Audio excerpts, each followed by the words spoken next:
नमस्कार साथियों, प्रताप क्लासेस के यूट्यूब प्लेटफॉर्म पर आपका हार्दिक स्वागत है। आज हम चर्चा करेंगे सीईटी एग्ज़ाम 2024 को लेकर राजस्थान अध्ययन की पुस्तक कक्षा 10 के बारे में। देखिए, नानक क्लासेस की पुस्तक निकाली हुई है 6 से 12 तक, तो उसका हम रिवाइज करने वाले हैं। सभी साथी क्या करेंगे, हमें उसी पुस्तक का क्या करेंगे, रिवाइज करेंगे। ये आप पुस्तक देख रहे हो, कक्षा 6 से 12 तक राजस्थान अध्ययन की पुस्तक है, आरबीएससी की नानक क्लासेस के द्वारा बहुत लंबे समय से निकाली हुई है। ठीक है, तो चैप्टर वाइज हम अध्ययन करेंगे। सबसे पहले हम कक्षा 10 की बात करेंगे, राजस्थान की कला एवं संस्कृति विरासत के बारे में। बुक का नाम है, जो हमारे एग्जाम के लिए महत्वपूर्ण और एग्जाम में प्रश्न यहाँ से पूछे जाते हैं। सभी साथी वीडियो को लाइक करें, शेयर करें, चैनल पर नए हैं तो चैनल को सब्सक्राइब कर लें। ठीक है, तो बात करते हैं आज के वन लाइनर प्रश्नों की। सारे के सारे क्या रहेंगे, हमारे वन लाइनर प्रश्न रहने वाले हैं और हम फटाफट इनका रिवीजन करेंगे। ग्रेजुएशन लेवल का एग्जाम है 27 से 28 सितंबर को, और आगामी जो 12वीं लेवल की सीनियर सेकेंडरी लेवल 2024 का एग्जाम है उसके लिए भी महत्वपूर्ण आपके लिए, और ऑल एग्जाम कंपटीशन के लिए भी महत्वपूर्ण है ये। ठीक है, और नवीनतम जिलों पर आधारित तो है ही, लेकिन हमें एक बार ओल्ड जी के ही पढ़ना पड़ेगा, तो हमें एक बार रिवाइज करना है जल्दी जल्दी से। देखिए, हम रिवाइज करते हैं। पहले बात करें कक्षा 10 की, क्या करेंगे, कक्षा 10 की हम बात करेंगे सबसे पहले बुक की। इसकी कक्षा 10 की सबसे पहले कक्षा 10 को लेकर चलेंगे, उसके बाद में 9th की पढ़ेंगे, क्योंकि ये कक्षा 10 और 9th की बहुत ही महत्वपूर्ण होने वाली है। सबसे पहले बात करेंगे, सन 1800 में सर्वप्रथम राजस्थान के लिए राजपुताना शब्द का प्रयोग किसने किया था। सबसे पहले 1800 ईस्वी में राजस्थान के लिए राजपुताना शब्द का जो प्रयोग किया था वो किया था जॉर्ज थॉमस के द्वारा। किसके द्वारा, जॉर्ज थॉमस के द्वारा किया गया था, याद रखना है। ठीक है, राजपुताना याद रखना है, राजपुताना नाम। और जो रायथान नाम दिया गया था वो कर्नल जेम्स टोड के नाम के द्वारा दिया गया था। रायथान, राजस्थान को रायथान के रूप में कर्नल जेम्स टोड के द्वारा दिया गया, और राजपुताना के नाम से जॉर्ज थॉमस के द्वारा। फिर अगला देखिए, कर्नल जेम्स टोड ने अपनी पुस्तक annuls and antiquities of Rajasthan में रायथान या राजस्थान नाम किस वर्ष दिया था, 1829 में। तो याद रखना, जो राजपुताना नाम है वो जॉर्ज थॉमस के द्वारा दिया गया। दूसरा हम बात करें राजस्थान की, वो कर्नल जेम्स टोड के द्वारा दिया गया। इनकी पुस्तक है annals and antiquities of Rajasthan. ये बहुत बार एग्जाम में पूछी जाती है, पुस्तक किनकी है, तो ये है कर्नल जेम्स टोड, जिन्हें घोड़े वाला बाबा के नाम से राजस्थान में प्रसिद्ध है। ठीक है, फिर अगला देखिए, प्राचीन समय में जांगल देश कौन सा क्षेत्र के अंतर्गत आता था। जांगल प्रदेश शॉर्टकट में उपनाम के रूप में परीक्षा में पूछा जाते हैं कि निम्न में से सुमेलित कीजिए। जांगल प्रदेश, ढूंढाड़ क्षेत्र, मेवाड़ क्षेत्र, सामने जिले दे दिए जाते हैं। तो उसी प्रकार बुक के अंदर दिया हुआ है कि जांगल देश कौन सा क्षेत्र आता था, तो बीकानेर और नागौर के आसपास का क्षेत्र क्या आता था, जांगल क्षेत्र के नाम से जाना जाता था। ये पॉइंट आपको याद रखना है। फिर अगला प्रश्न देखिए, मरु और मरुवार के नाम से कौन सा क्षेत्र जाना जाता है। मरु और मरुवार के नाम से जोधपुर जिला जाना जाता है। कौन सा क्षेत्र आ जाएगा, जोधपुर के आसपास का जो क्षेत्र है उसे मरु या मरुवार के नाम से जाना जाता है। ठीक है, आगे बात करते हैं। देखिए, निम्न में से किन जिलों का भाग प्राचीन समय में सूरसेन राज्य के अंतर्गत आता था, जिसका उल्लेख महाभारत में भी मिलता है। सूरसेन महाजनपद की हम बात करें, उस टाइम जो हम बात करें जिसका उल्लेख महाभारत में भी मिलता है, तो कौन कौन से राजस्थान के प्राचीन समय में क्षेत्र आ जाएंगे, भरतपुर, धौलपुर और करौली, 3 जिले इसमें हैं, सूरसेन राज्य के अंतर्गत आ जाते हैं। इनका उल्लेख किसमें मिलता है, अपने महाभारत के अंदर मिलता है। सभी साथी वीडियो को लाइक करते रहिए, साथ साथ में कमेंट में जवाब देते रहिए। फिर है, भैंसरोडगढ़ के से लेकर बिजोलिया तक का क्षेत्र क्या कहलाता है। भैंसरोडगढ़ चित्तौड़गढ़ के और बिजोलिया तक का क्षेत्र ऊपरमाल के नाम से जाना जाता है, और ये शब्दावलियों के अंदर पूछा जाता है कि ऊपरमाल क्या है। तो याद रखना, भैंसरोडगढ़ से लेकर बिजोलिया तक का क्षेत्र क्या कहलाता है, ऊपरमाल के नाम से जाना जाता है। फिर अगला है, किस जिले का प्राचीन समय में मांड व वल्लभ के नाम से जाना जाता है। जो प्राचीन नाम है उसे मांड या वल्ल देश के नाम से जाना जाता है, तो वो कहते हैं जैसलमेर को। किसको, जैसलमेर को कहते हैं। ठीक है, फिर अगला देखिए, डूंगरपुर बांसवाड़ा क्षेत्र कहलाता था। डूंगरपुर और बांसवाड़ा का जो क्षेत्र है उसे किस नाम से जाना जाता था, बागड़ के नाम से जाना जाता था। तो कक्षा 10 के अंदर सबसे पहले ये राजस्थान के बारे में, उसके क्षेत्र के बारे में बताया गया। उसके बाद में हम सभ्यता की बात करेंगे, जो हमारे सीईटी ग्रेजुएशन लेवल के लिए एक स्पेशल टॉपिक दिया हुआ है। फिर है इतिहास को 3 कालों में विभक्त किया गया था। इसमें दिया हुआ है कि इतिहास को 3 कालों में विभक्त किया गया है। देखिए पहला है प्राक युग। यह युग सृष्टि के आरंभ से हड़प्पा सभ्यता के पूर्व तक का था। दूसरा हम बात करें आग युग। यह युग हड़प्पा सभ्यता के काल से 600 ईस्वी तक का रहा। और ऐतिहासिक युग, यह युग 600 ईस्वी पूर्व से वर्तमान तक का जारी है, उसे क्या कहते हैं, ऐतिहासिक युग के नाम से जाना जाता है। तो ये थोड़े पॉइंट आपको जल्दी जल्दी याद रखने हैं। फिर है 1870 ईस्वी में सीए हेकेट ने सर्वप्रथम कहाँ से पत्थर से बनी पूर्व पाषाण कालीन हस्त कुठार खोजी थी? तो ये थी जयपुर और इंद्रगढ़ सभ्यता। अब हम बात करेंगे सभ्यता की। क्या करेंगे? सभ्यता स्टार्ट हो जाएगी आगे। तो ये देखो बी आलचिन ने किस क्षेत्र में पूर्व पाषाण काल के उपकरण की खोज की? अब इस प्रकार के नए प्रश्न बनाए जा सकते हैं कि बी आलचिन ने किस क्षेत्र में पूर्व पाषाण काल के उपकरण खोज की थी? ये था जालोर। कौन सा क्षेत्र जहां से पूर्व पाषाण काल के उपकरण मिले हैं? तो जालोर से। किस काल के पत्थर के बने छोटे उपकरणों को माइक्रोलिथ लघु पाषाण उपकरण कहा गया? तो ये था मध्य पाषाण काल को। इसको मध्य पाषाण काल को कहा गया था। अगला देखिए, भीलवाड़ा के बागोर और मारवाड़ के तिलवाड़ा नामक स्थानों से प्राप्त उपकरण किस काल के हैं? एक तो भीलवाड़ा के अंदर बागोर सभ्यता आपको पता है, एक है मारवाड़ के अंदर तिलवाड़ा, ठीक है, तिलवाड़ा बाड़मेर नामक स्थानों से प्राप्त उपकरण किस काल से हुए हैं? तो नव पाषाण काल से उत्पन्न हुए हैं। किससे हुए हैं? नव पाषाण काल से उत्पन्न हुए हैं। अगला 15 नंबर, राजस्थान में ताम्र व ताम्र काश्यकालीन अवशेषों के बारे में देखिए। क्या है कि ताम्र काश्यकालीन अवशेष कहाँ कहाँ से प्राप्त हुए हैं? राजस्थान की किस सभ्यता से प्राप्त हुए हैं? ये सीधा प्रश्न पूछा जाता है कि निम्न में से कौन सा एक ताम्र काश्य सभ्यता नहीं है? तो ये देख लीजिए। इसमें हम बात करें सबसे पहले कुराड़ा सभ्यता, ये है नागौर जिले के अंदर। फिर है साबणिया व पुगल, बीकानेर के अंदर है। फिर है कोल माहौली, ये है सवाई माधोपुर के अंदर। तो सारी की सारी याद रखनी है क्योंकि आरबीसी के अंदर ये किताब के अंदर दी हुई है, तो एग्जाम में यहाँ से पूछी जाती है। कुराड़ा जो सभ्यता है बहुत बार पूछा गया है। तो कुराड़ा सभ्यता नागौर से संबंधित है और किस कालीन की है? तो ताम्र कालीन कालीन के अवशेष से प्राप्त हुए हैं यहाँ से। फिर आगे देखिए, राजस्थान में ताम्र व ताम्र कालीन कालीन अवशेषों के बारे में। फिर है आगे देखिए, नंदलालपुरा सभ्यता कहाँ पे है? जयपुर में है, याद रखना, नंदलालपुरा जयपुर में है। फिर है किराड़ोत चिथवाड़ी है जयपुर जिले के अंदर। फिर है पिंड पांडलिया, ये है चित्तौड़गढ़ के अंदर। सारी की सारी याद रखनी है। सीधा आपको तीनों मिलाकर दिया जा सकता है या अलग अलग दिया जा सकता है कि नंदलालपुरा ताम्र कालीन अवशेष की जो सभ्यता है वो कहाँ पे है? वो है जयपुर के अंदर, ठीक है। फिर राजस्थान में ताम्र व ताम्र काश्यकालीन के अवशेष फिर देखिए आगे। गणेश्वर सभ्यता सीकर के अंदर है, याद रखना, गणेश्वर सभ्यता सीकर के अंदर है। और किस नदी पर है? कांतली नदी पर। यह भी याद रखना किस नदी पर है, बहुत बार पूछा जाता है। कांतली नदी पर है गणेश्वर सभ्यता और सीकर जिले के अंदर है। एक बार हमें सीकर जिला ही याद करना है। फिर कालीबंगा की बात करें, कालीबंगा हनुमानगढ़ में है और कौन सी नदी के ऊपर है? घग्गर नदी के ऊपर है। कौन सी नदी? घग्गर नदी के ऊपर स्थित है कालीबंगा स्थित। कालीबंगा का अर्थ क्या होता है? काले रंग की चूड़िया, काले रंग की चूड़िया। बंगा का अर्थ है पंजाबी भाषा में चूड़िया को कहते हैं बंगा। फिर है आहड़ या इसे कहते हैं जाडोल, ये कहाँ पे है? उदयपुर के अंदर। आहड़ और जाडोल सभ्यता कहाँ पे है?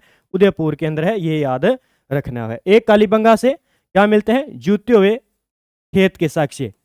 जूते हुए खेत के साक्ष्य कहाँ से मिलते हैं? ये मिलते हैं कालीबंगा से। ये भी आपको याद रखना है क्योंकि एग्जाम में पूछा जाता है, ठीक है। गणेश्वर, कालीबंगा और आहड़ और झाड़ोल, ये सारी की क्या है? ताम्र कालीन अवशेष है। फिर अगला देखिए, ये जोधपुरा और जोधपुरा सभ्यता जयपुर के अंदर है, याद रखने ना। जोधपुरा सभ्यता जोधपुर में नहीं है, ये जयपुर जिले के अंदर है। जोधपुरा सभ्यता जयपुर, ऑप्शन में पहला ही ऑप्शन दिया होता है जोधपुर। फिर रेड सभ्यता कहाँ पे है? टोंक के अंदर है। रेड सभ्यता है टोंक के अंदर। दोनों याद रखनी है, ठीक है। सबसे पहला हमने गणेश्वर सभ्यता सीकर कालीबंगा, फिर आगे हनुमानगढ़ में आहड़ व झाड़ोल आगे उदयपुर के अंदर। तीसरा हमने बात की जोधपुरा जो जयपुर के अंदर है, और रेड कहाँ पे है, टोंक के अंदर है। तो ये थोड़ा सा आपको याद रखना है। आगे है राजस्थान में किस क्षेत्र से प्राप्त लोहे के अवशेष भारत में लोहा युग के आरंभ होने की सीमा रेखा के निर्धारण करने के महत्वपूर्ण स्रोत हैं? तो वो हो जाएगी नोहे। ये बहुत बार पूछा गया है कि नोहे सभ्यता किस प्रकार की है, लोहा युगीन सभ्यता है। लोहा सभ्यता, नोहा सभ्यता है कहाँ पे, भरतपुर के अंदर है। कहाँ पे है, भरतपुर के अंदर है। और ये किस प्रकार की, लोह युगीन सभ्यता है। सीधा प्रश्न आता है कि निम्न में से लोह युगीन सभ्यता कौन सी है, तो वो आपको याद रखना है, लोह सभ्यता है भरतपुर के अंदर। फिर हम बात करेंगे 21 नंबर, राजस्थान के किन सभ्यताओं से लोहे गलाने की भट्टियां और अस्त्र शस्त्र उपकरण बनाने के कारखानों के अवशेष मिले हैं? देखिए राजस्थान की किन सभ्यताओं से, एक तो लोहा गलाने के लिए भट्टियों का उपयोग किया जाता था और अस्त्र शस्त्र उपकरण बनाने के कारखाने के अवशेष मिले हैं, वह है सोनारी सभ्यता जोधपुर के अंदर। याद रखना, सोनारी सभ्यता है जोधपुर के अंदर, जहां से लोहे गलाने की भट्टियां और अस्त्र शस्त्र उपकरण बनाने के कारखाने मिले हैं, ये सोनारी सभ्यता है। देखिए इस पुस्तक के अंदर बारीकी से प्रश्न बन रहे हैं और एग्जाम के लिए महत्वपूर्ण है, तो आपको अच्छे तरीके से इनको रिवाइज करना चाहिए। फिर है लोहे की प्रचुरता के कारण किस सभ्यता को प्राचीन राजस्थान के टाटानगर की संज्ञा दी है? तो रेड टोंक को प्राचीन टाटानगर की संज्ञा दी गई है, किस कारण, क्योंकि यहाँ पे लोहे की प्रचुरता बहुत मात्रा में थी, इस कारण इसे लोहे राजस्थान का टाटानगर की संज्ञा दी गई है। तो ये थोड़ा सा आपको याद रखना। अगला देखिए, राजस्थान की किन सभ्यताओं से स्लेटी रंग के चित्र, वृद्धभांड संस्कृति ओ के अवशेष मिले हैं? तो ये है विराटनगर और जोधपुरा सभ्यता और सोनारी सभ्यता और नोह सभ्यता। नोह सभ्यता भरतपुर में है, ठीक है। फिर हम बात करेंगे सोनारी कहाँ पे है, ये अलग अलग है दोनों भाई, सोनारी सभ्यता अलग है और जोधपुरा, थोड़ा हमने मिस्टेक कर दिया यहाँ पे, सोनारी सभ्यता अलग है और जोधपुरा सभ्यता अलग है, दोनों है, सोनारी जोधपुर में नहीं है। फिर जोधपुरा सभ्यता जो जयपुर के अंदर है, ठीक है, और विराटनगर जयपुर वाली, ठीक है। आगे देखिए, कालीबंगा सभ्यता के बारे में बताइए। आगे हम बात करें कालीबंगा सभ्यता के बारे में जानना है हमें।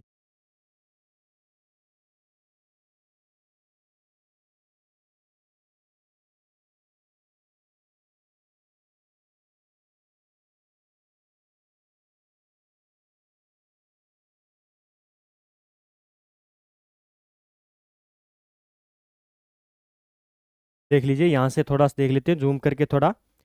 कालीबंगा सभ्यता के बारे में देखिए, यह सभ्यता द्वैस्वती व सरस्वती नदी घाट वर्तमान में घग्गर नदी के क्षेत्र में हड़प्पा सभ्यता से भी प्राचीन विकसित हुई है। फिर हम बात करें, यह हनुमानगढ़ जिले में, मैंने पहले बताया।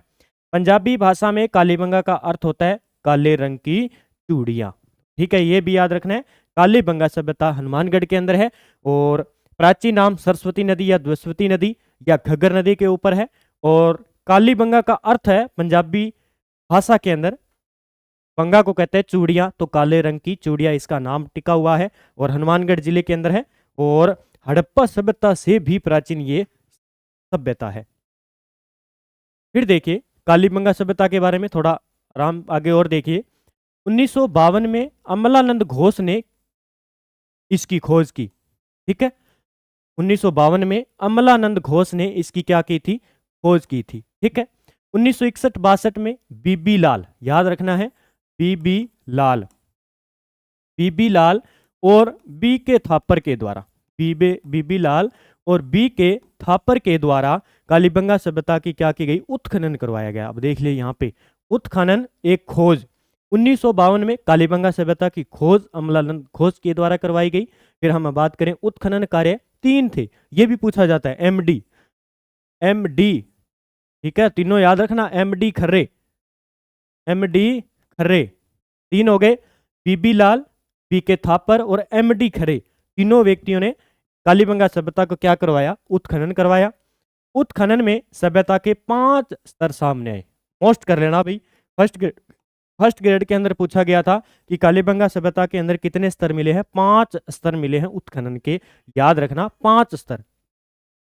कालीबंगा की सभ्यता को 2 भागों में बांटा गया है, कौन कौन सी, एक तो प्राक हड़प्पा सभ्यता और दूसरी हड़प्पा सभ्यता।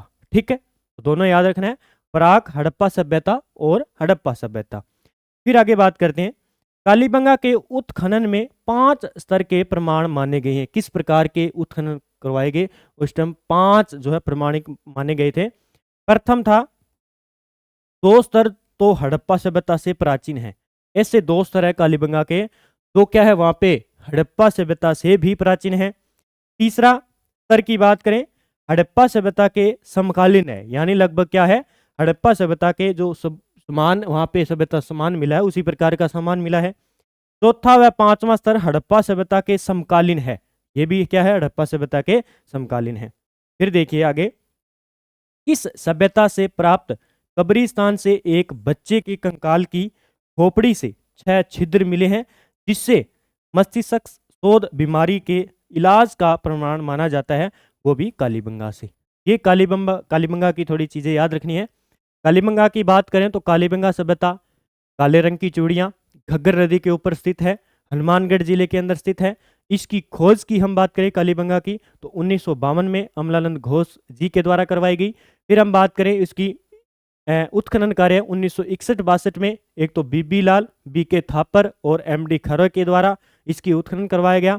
उत्खनन में जो है इसके सभ्यता के 5 स्तर मिले, 5 स्तर मिले और इसी सभ्यता को 2 भागों में बांटा गया, एक प्राक हड़प्पा सभ्यता और हड़प्पा सभ्यता। फिर हम बात करें तो इसके जो स्तर खोजे गए थे, तो 2 स्तर थे, पहला और दूसरा, वो क्या था, हड़प्पा सभ्यता से भी प्राचीन साक्ष्य मिले हैं वहां के। फिर हम बात करें चौथा, तीसरे की बात करें तो समकालीन, और तीसरा चौथा और 5वां लगभग हड़प्पा के समकालीन वहां के सभ्यता है। और एक छोटी सी बात, कब्रिस्तान से एक बच्चे के कंकाल की खोपड़ी से 6 छिद्र मिले हैं, जिससे वहां से क्या पता चलता है कि वहां पे क्या होता था, मस्तिष्क शोध बीमारी का इलाज भी किया जाता था। इस प्रकार के ये खोपड़ी मिली है जहां पे 6 छिद्र है उसके अंदर। ठीक है, तो ये भी कालीबंगा के अंदर है। फिर इस सभ्यता से प्राप्त कब्रिस्तान से एक बच्चे, ये तो हो गया, कालीबंगा दोबारा आ गया। फिर आगे देखिए कालीबंगा सभ्यता के बारे में थोड़ा और देखते हैं।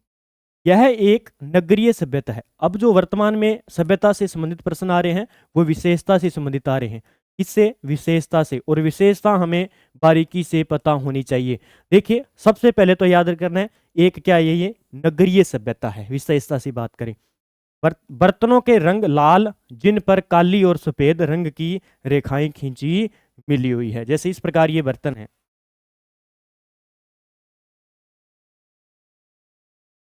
इस प्रकार बर्तन है, तो इस पर क्या है, काली, जैसे इस प्रकार इस पर एक लाइन यहाँ पे खींच दी, एक लाइन यहाँ पे, तो यहाँ पे क्या है, जैसे ये काली लाइन हो गई और ये क्या हो गई, सफेद। तो दोनों में क्या है, चित्रकारी मिलती है, यानी बर्तनों के रंग लाल होते थे और उन पे क्या होती थी, एक काली और एक सफेद रंग की लाइनें खींची हुई मिली है। फिर जूते हुए खेत के साक्ष्य, बहुत बार परीक्षा में पूछा जाता है कि जूते हुए खेत के साक्ष्य कालीबंगा सभ्यता से। फिर अगला देखिए, ये हो गई हमारी कालीबंगा सभ्यता जो बुक के अंदर दी हुई है। तो थोड़ा सा सारे पॉइंटों को अच्छी तरीके से पढ़ना है, किसी प्रकार प्रश्न पूछा जा सकता है। अगला देखिए, किसका संबंध आहड़ सभ्यता से रहा है, किसका संबंध आहड़ सभ्यता से रहा है, तो अक्षय कीर्ति व्यास, याद रखना, और रतनचंद्र अग्रवाल और एच.डी. सांकलिया। अब आहड़ सभ्यता उदयपुर के अंदर है, इसकी खोज उत्खनन अक्षय कीर्ति व्यास, रतनचंद्र अग्रवाल और एच.डी. सांकलिया के द्वारा की गई। ये 2 सभ्यता है जहां से बार बार प्रश्न पूछे जाते हैं। फिर अगला, इस सभ्यता को धूलकोट व अघाटपुर के नाम से जाना जाता है। धूलकोट कहा जाता है एक, तो एक कहा जाता है अघाटपुर। तो ये आहड़ सभ्यता हो जाएगी। अब हम स्टार्ट कर रहे हैं आहड़ सभ्यता की। आहड़ सभ्यता का संबंध अक्षय कीर्ति व्यास के द्वारा, एच.डी. सांकलिया आ जाएंगे इसमें, रतनचंद्र जिसे आर.सी. अग्रवाल, सीधा शॉर्टकट में आर.सी. अग्रवाल, पूरा नाम इनका ले तो रतनचंद्र अग्रवाल। इस सभ्यता को धूलकोट व अघाटपुर के नाम से जाना जाता है, आहड़ सभ्यता। ठीक है, फिर अक्षय कीर्ति व्यास ने आहड़ सभ्यता की खोज कब की, 1953 में। याद रखना, अक्षय कीर्ति व्यास जी के द्वारा खोज की गई थी 1953 के अंदर। कौन सी सभ्यता, आहड़ सभ्यता। ठीक है, याद रखना, आहड़ सभ्यता की खोज किसके द्वारा? अक्षय कीर्ति व्यास के द्वारा खोज की गई थी। फिर हम बात करें कालीबंगा की खोज 1952 में किसके द्वारा? अमलानंद घोष के द्वारा की गई थी। दोनों याद रखना। इस सभ्यता के लोग मृतकों को गहनों व आभूषण के साथ दफनाते थे, जो इनकी मृत्यु के बाद भी जीवन की अवधारणा का समर्थन होने का प्रमाण है। तो याद रखना, एक तो जब व्यक्ति मर जाता था तो उसके साथ में उसके गहने जो भी आभूषण हैं वो भी क्या करते थे? साथ में ही दफना देते थे। अभी भी वर्तमान में आप देखना, इंस्टाग्राम पर देखना, यूट्यूब पर देखना, आपको मिल जाएंगे कुछ जो है सभ्यता खोज रहे हैं, वहाँ से उनको ये अवशेष मिल रहे हैं साथ साथ में। कहीं किसी खोपड़ी के अंदर तलवार डाली हुई मिली हुई है, कहीं किसी के साथ सोना डाला हुआ मिला हुआ है। तो अभी भी देख लेना, आपको मिल जाएगा साक्ष्य इसी प्रकार के। तो गहने व आभूषण के दफनाने के साक्ष्य आहड़ सभ्यता से मिलता है। याद रखना है, आहड़ सभ्यता से मिलता है। फिर आहड़ सभ्यता के बारे में देखिए, विशेषता है कि लाल काले मिट्टी के बर्तन बनाने वाली संस्कृति का प्रमुख केंद्र था ये किस प्रकार के बनाती थी? लाल प्लस काले बर्तन, लाल प्लस काले बर्तन बनाती थी। फिर हम बात करें कालीबंगा की, तो कालीबंगा का जो पूरा बर्तन था वो तो लाल होता था, लेकिन उस पर जो लाइनें खींची जाती थी वो एक तो काली लाइन खींची जाती थी और एक सफेद लाइन खींची जाती थी। इसमें क्या होते थे? इसमें दोनों काले लाल और काले दोनों बर्तन होते थे इस प्रकार के। इसका दूसरा नाम है ताम्रवर्ती, ताम्रवती नगरी मिलता है, ये याद रखना। आहड़ का दूसरा नाम क्या है? ताम्रवती नगरी। ठीक है। उत्खनन से प्राप्त ठप्पों से यहाँ रंगाई छपाई व्यवसाय की उन्नत होने का अनुमान लगाया जाता है, ये भी याद रखना। रंगाई छपाई का व्यवसाय कहाँ पे मिलता है? आहड़ सभ्यता के अंदर मिलता है। फिर है कालीबंगा की तरह मकान बनाने में धूप से सुखाई गई ईंटों व पत्थर का प्रयोग करते थे। जैसे कालीबंगा के अंदर प्रयोग किया जाता था उसी प्रकार यहाँ पे भी क्या बनाया जाता है? धूप से सुखाई हुई ईंटें और पत्थरों का उपयोग करके मकान बनाए जाते थे। फिर इस सभ्यता का उत्खनन रतन चंद्र अग्रवाल HD सांकलिया के निर्देश में हुआ। अब देखो, मैं थोड़ा सा आपको बता देता हूँ। ये है आहड़ सभ्यता। खोज किसके द्वारा की गई? अक्षय कीर्ति व्यास के द्वारा। अक्षय कीर्ति व्यास के द्वारा कब? 1953 में। फिर उत्खनन की बात करें, उत्खनन किसके द्वारा? अब इस प्रकार के दोनों बनते हैं। सीधा प्रश्न आता है कि निम्न में से आहड़ सभ्यता की खोज कब की गई, किसने की और उत्खनन किसने करवाया? उत्खनन थे RC अग्रवाल। ठीक है, RC अग्रवाल, एक और इनके साथ HD सांकलिया। याद रखना, HD सांकलिया। तो दोनों ने क्या किया था? उत्खनन करवाया था। और इसी को बात करें, इसे ताम्रवती नगरी कहते हैं, एक तो ताम्रवती नगरी कहते हैं। ठीक है। फिर जिनके बर्तन थे लाल और काले के, लाल और काले मिट्टी के बने थे। एक जो मृतक था जिसको दफनाते थे उसमें गहने और आभूषण के साथ इनको दफनाया जाता था। बस ये थोड़ी सी बातें आपको याद रखनी है। आगे, वह सभ्यता कौन सी है जिसका राजसमंद जिले के बनास नदी के तट पर 1957-58 में बीबी लाल के निर्देशन में उत्खनन किया गया था? अभी देख लो, ये गिलुंड सभ्यता है, बार बार पूछी जाती है कहाँ पे? राजसमंद जिले के अंदर। राजसमंद जिले के अंदर है गिलुंड सभ्यता। किस नदी पर? बनास नदी पर। ठीक है, कौन सी हो जाएगी? देखिए, गिलुंड सभ्यता। गिलुंड सभ्यता जिले की बात करें, राजसमंद के अंदर है। ठीक है। फिर किस नदी पर? बनास नदी पर है, ये भी आपको याद रखना है। किसके निर्देशक में? बीबी लाल, वही थे जो कालीबंगा सभ्यता में आपने देखा। ठीक है, उत्खनन कार्य करवाया था, 1957-58 की बात है। ठीक है, तो ये थोड़ा सा आपको याद रखना है। फिर गिलुंड सभ्यता के बारे में देखिए। उत्खनन से ताम्रयुगीन सभ्यता के अवशेष मिले हैं, एक तो याद रखना है। किस प्रकार की सभ्यता ये? गिलुंड सभ्यता ताम्रयुगीन सभ्यता है। इस प्रकार के ज्यादा प्रश्न आते हैं, जिसका समय 1900 से लेकर 17 ईस्वी पूर्व निर्धारित किया गया है। आग में पकी हुई ईंटों का उपयोग मिले हैं, एक तो 5 प्रकार के मिट्टी के बर्तन मिले हैं, काले, सादे, पोलिसदार, भूरे, लाल, काले चित्रित मृद बांड है।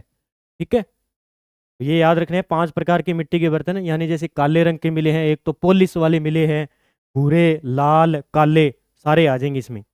1998 से 2003 ईस्वी के मध्य पुणे के डॉक्टर V.S. शिंदे और तथा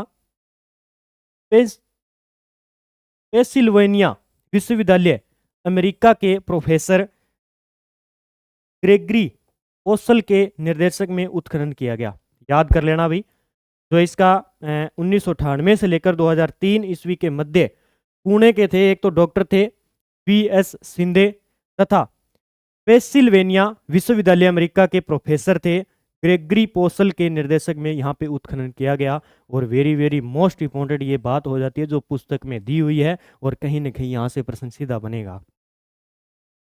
फिर है भीलवाड़ा में बागोर सभ्यता किस नदी के किनारे है? कोठारी नदी पर। इसी कोठारी नदी पर कौन सा बांध है? मेजा बांध। याद रखना, बहुत बार सीधा का सीधा पूछा जाता है कि मेजा बांध किस नदी पर है? कोठारी नदी पर है। और इसी कोठारी नदी पर कौन सी है? भीलवाड़ा की जो बागोर सभ्यता है वो स्थित है। एक ये भी याद रखना है, ठीक है। और 1967 से 1970 तक डॉक्टर B.N. मिश्रा ने कोठारी नदी के तट पर किस सभ्यता की उत्खनन कार्य किया? बागोर में। अब याद रख लेना, बागोर सभ्यता की हम बात करें, बागोर सभ्यता, बागोर सभ्यता की बात करें तो किस जिले में आ जाएगी? भीलवाड़ा जिले में आ जाएगी। भीलवाड़ा जिले में आ जाएगी, कोठारी नदी आ जाएगी इसकी।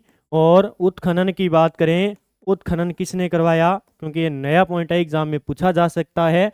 B.N. मिश्रा, B.N. मिश्रा जी के द्वारा कोठारी नदी पर 1967 से लेकर 1970 के बीच में क्या किया? यहाँ पे उत्खनन किया। ठीक है, ये याद रखना है, बागोर सभ्यता।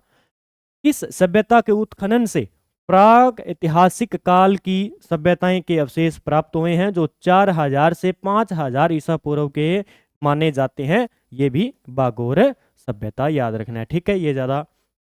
फिर मध्य पाषाणकालीन सभ्यता का, मध्य पाषाणकालीन सभ्यता का स्थल एवं लघु पाषाण उपकरण का प्रमुख केंद्र तथा जहां से कृषि व पशुपालन के प्राचीनतम साक्ष्य प्राप्त हुए हैं, Bagor. Very very most important कर लेना, पशुपालन कृषि के प्राचीनतम साक्ष्य किस सभ्यता से मिले हैं? बागोर सभ्यता, भीलवाड़ा से मिले हैं। कोई भी जीके जब याद करो तो साथ में उसका जिला पढ़ना चाहिए, जैसे बागोर भीलवाड़ा, तो आपको ऑटोमेटिक जीके तैयार हो जाएगा।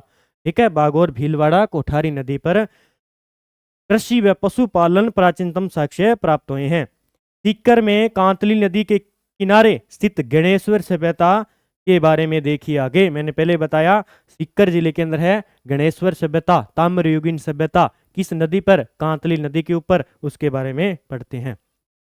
इसका उत्खनन 1972 में R.C. अग्रवाल के द्वारा करवाया गया। पहले भी हमने पढ़ा, R.C. अग्रवाल जी के द्वारा। कब? 1972 में इसका क्या करवाया गया? उत्खनन करवाया गया। किसका? गणेश्वर सभ्यता का। ठीक है, यह 2800 साल पूर्व की सभ्यता है। देख लीजिए कितने साल पुरानी है?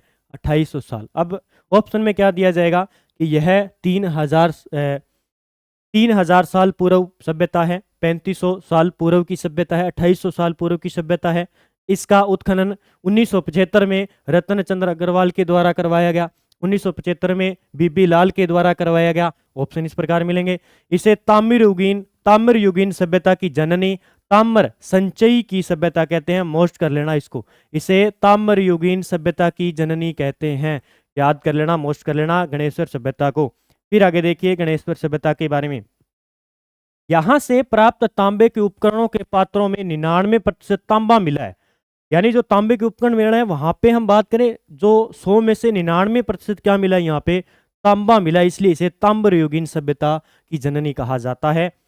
यहाँ से तांबा हड़प्पा व मोहनजोदड़ो से भेजा जाता था। यानी क्या किया जाता था? व्यापार किया जाता था। तांबा कहाँ भेजा जाता था? हड़प्पा के लिए। और मोहनजोदड़ो जो सभ्यता है वहां पे, मोहनजोदड़ो जो क्षेत्र था पहले। काले व नीले रंग के बर्तन जिन्हें कपीश वर्णी मृद पात्र कहते हैं, ये भी याद रखना। फिर आगे प्रश्न, किस सभ्यता से एक रोमन एम्फोरा यानी जिसे कहते हैं सूरा पात्र, एक यूनानी सुराही मिली है तो इसके विदेशी व्यापार का केंद्र होने की पुष्टि करता है। अब देखो भीनमाल, ये कहाँ पे है? जालौर में। भीनमाल सभ्यता है, जालौर के अंदर है। और यहाँ से क्या प्राप्त हुए हैं? एक तो रोमन एम्फोरा सूरा पात्र मिला है, एक यूनान से व्यापार होने का क्या साक्ष्य मिला है? वहां से यूनान की सुराही मिली है। तो भीनमाल याद रखना, ठीक है। भी विदेशी व्यापार भी होता था। भीनमाल जालौर के सभ्यता का उत्खनन किसके द्वारा करवाया गया? आरसी अग्रवाल। लगभग आरसी अग्रवाल ही है, रत्न चंद्र अग्रवाल। तो भीनमाल जालौर के सभ्यता का उत्खनन कहाँ पे करवाया गया? किसके द्वारा? आरसी अग्रवाल के द्वारा। आगे है, किस क्षेत्र का प्राचीन नाम सिरीमाल था? तो भीनमाल को प्राचीन समय में क्या कहते थे? भीनमाल सिरीमाल कहते थे। ईसवाल सभ्यता, मोस्ट कर लेना भाई। ईसवाल सभ्यता किस जिले में है जहां से समृद्ध लोहा उद्योग के साक्ष्य प्राप्त हुए हैं? उदयपुर के अंदर है। इस प्रकार की ये छोटी छोटी याद रखनी है आपको। ये जो ये सभ्यता है, चार तो आपको जैसे कालीबंगा मिलेगी, हड़प्पा मिलेगी और एक और मिलेगी, दो अलग मिलेगी आपको इस प्रकार की। पहले दे देगा वो आहड़ सभ्यता, दूसरे में डालेगा कालीबंगा, तीसरे में डालेगा ईसवाल सभ्यता और चौथे में डालेगा गुरारा सभ्यता। ठीक है, यहाँ पे कमेंट बॉक्स में बताना कि गुरारा सभ्यता राजस्थान के किस जिले में है। मत्स्य जनपद की राजधानी बेराट किस जिले में स्थित है? जयपुर में है। बेराट याद रखना, जयपुर के अंदर है। मत्स्य जनपद की राजधानी होती थी बेराट। राजस्थान में किस सभ्यता से मौर्य काल व बौद्ध धर्म के अवशेष प्राप्त हुए हैं? बेराट सभ्यता से। ये बहुत बार परीक्षा में पूछा गया है। ये राजस्थान पुलिस में तो इतना बड़ा क्वेश्चन बना के पूछा गया था कि राजस्थान में किस सभ्यता से मौर्य काल बौद्ध धर्म के अवशेष प्राप्त हुए हैं।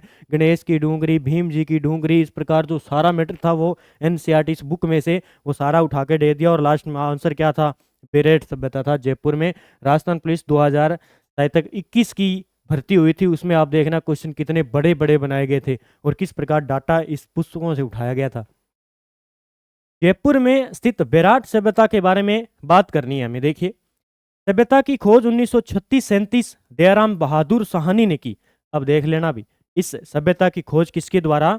1936-37 में दयाराम बहादुर साहनी के द्वारा खोज की गई थी। वो बहादुर बन के आया और उसने बेराट सभ्यता की खोज की। उसने कहा भी यहाँ पे कुछ मिलने वाला है हमें, तो बहादुर बना और दया की बेराट सभ्यता।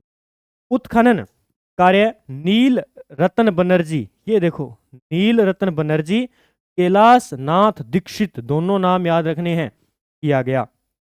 ठीक है, अब देखो इसमें यह है बेराट। कौन सी? बेराट सभ्यता। कहाँ पे? जयपुर में। कहाँ पे है? जयपुर में। खोज दोनों याद रखना, खोज अलग है और उत्खनन अलग है। खोज की बात करें 1936-37 में, इसके द्वारा? दयाराम के द्वारा, दयाराम बहादुर। ठीक है, फिर उत्खनन, उत्खनन की बात करेंगे। उत्खनन नील रतन बनर्जी। ठीक है, दोनों अलग अलग प्रश्न है ये, बनर्जी और कैलाश नाथ दीक्षित। कैलाश नाथ दीक्षित दोनों के द्वारा खोज की गई थी। याद रखना है, जयपुर के अंदर है। खोज 1936-37 में दयाराम बहादुर साहनी के द्वारा की गई और उत्खनन करवाया गया नील रतन बनर्जी और कैलाश नाथ दीक्षित जी के द्वारा करवाया गया। तो ये पॉइंट अच्छे तरीके से याद रखना है और सीधे के सीधे प्रश्न इस प्रकार के बनाए जाते हैं। तो सीईटी के एग्जाम में हमारा प्रश्न यहाँ से गलत नहीं होना चाहिए अगर आपने अच्छे तरीके से इसको पढ़ा है तो। ठीक है, और प्रश्न देखने को मिलेगा आपको। बेराट से गोल मंदिर व अशोक का भारभूत शिलालेख प्राप्त हुए हैं। तो देखते हैं कहाँ से। एक तो बेराट से गोल मंदिर प्राप्त हुए हैं और एक जो अशोक का भारभूत शिला अभिलेख था वो भी यहाँ से प्राप्त हुआ है। आगे देखिए, किस सभ्यता से अशोक का भारभूत अभिलेख प्राप्त हुआ है? तो अशोक के बौद्ध धर्म का अनुयायी होने का सबसे पुख्ता प्रमाण माना जाता है। ये भी बेराट से मिला है। ठीक है, तो अशोक का याद रखना, अशोक का भारभूत शिलालेख। फिर प्राचीन सभ्यताओं के बारे में है, कुछ सभ्यताएं हैं उनके बारे में है जहां से प्रश्न बन सकता है। देखिए, रंग महल सभ्यता हनुमानगढ़ में है। एक हनुमानगढ़ में कालीबंगा सभ्यता याद रखनी है। एक तो रंगमहल, एक कालीबंगा सभ्यता। फिर ओजियाना सभ्यता कहाँ पे है? भीलवाड़ा के अंदर है, ये याद रखना है। नगरी कहाँ पे है? चित्तौड़गढ़ में। और नगर टोंक में आ जाएगा नीचे। चलो पढ़ते हैं। एक है बरौर सभ्यता। कौन सी? बरौर सभ्यता श्री गंगानगर जिले के अंदर है, याद रखना ना, ठीक है। फिर प्राचीन सभ्यता फिर और दिए हुए हैं। तिलवाड़ा सभ्यता बाड़मेर के अंदर है। नगर टोंक के अंदर है, दोनों याद रखना। नगरी चित्तौड़गढ़। नगरी कहाँ पर है? चित्तौड़गढ़ के अंदर है। और नगर की बात करेंगे टोंक जिले के अंदर है, दोनों पूछे जाते हैं, ठीक है। फिर जोधपुरा सभ्यता जयपुर के अंदर महात्मत खाना। और बालाथल सभ्यता उदयपुर के अंदर है। ये सारी याद रखना है, क्रम से पूछी जा सकती है आपको। ओजियाना सभ्यता भीलवाड़ा, नगरी चित्तौड़गढ़, बरौर सभ्यता श्री गंगानगर, तिलवाड़ा बाड़मेर, नगर टोंक में, जोधपुरा जयपुर में, बालाथल उदयपुर में। आगे देखिए, राजस्थान में आर्य संस्कृति वैदिक सभ्यता के अवशेष कहाँ से मिले हैं? तो अनूपगढ़ जिले से, तरखानवाला डेरा और चक 84, यहाँ से वैदिक सभ्यता के अवशेष मिले हैं, ठीक है। फिर है थोड़े आगे प्रश्न है, कल हम इनकी आगे चर्चा करेंगे। आज हमारा मेन मकसद था सभ्यता पढ़ना, सभ्यता को अच्छे तरीके से इस बुक में से पढ़ना, क्योंकि यहाँ से 2 प्रश्न पक्के सभ्यता के आएंगे। फिर अंगुत्तर निकाय में हमें 16 महाजनपदों की जानकारी प्राप्त होती है। इसका संबंध किस धर्म से है? बौद्ध धर्म से है। और इस बौद्ध धर्म की जो कथाएं हैं वो जातक कथाओं में मिलती है। राजस्थान के किस क्षेत्र को सीवी जनपद कहा जाता है? चित्तौड़गढ़ के आसपास का क्षेत्र। कल इस प्रकार के हम प्रश्न पढ़ने वाले हैं अच्छे तरीके से। आज इसको पढ़ लो, सभ्यता को अच्छे तरीके से पढ़ लो। और जो मैंने प्रश्न बनाए हैं, किस प्रकार प्रश्न बन रहे हैं, उन प्रश्नों को अच्छे तरीके से पढ़ना है कि खोज किसने की, उत्खनन किसने किया, और किस प्रकार के किस में मिट्टी के मिले, और किस सभ्यता में जो है गहने व आभूषण दफनाए जाते हैं। उसके बाद में हमने लास्ट में जो सभ्यताएं पढ़ी जहां से सुमेलित असुमेलित से प्रश्न बन सकता है, वो भी अच्छे तरीके से पढ़नी है। कल हम आगे कक्षा 10 का पार्ट नंबर 2 लेकर आएंगे। आज हमारा, आपको जब थंबनेल पर देखोगे तो 1 नंबर लिखा हुआ मिला है, कल आपको 2 नंबर लिखा हुआ मिलेगा।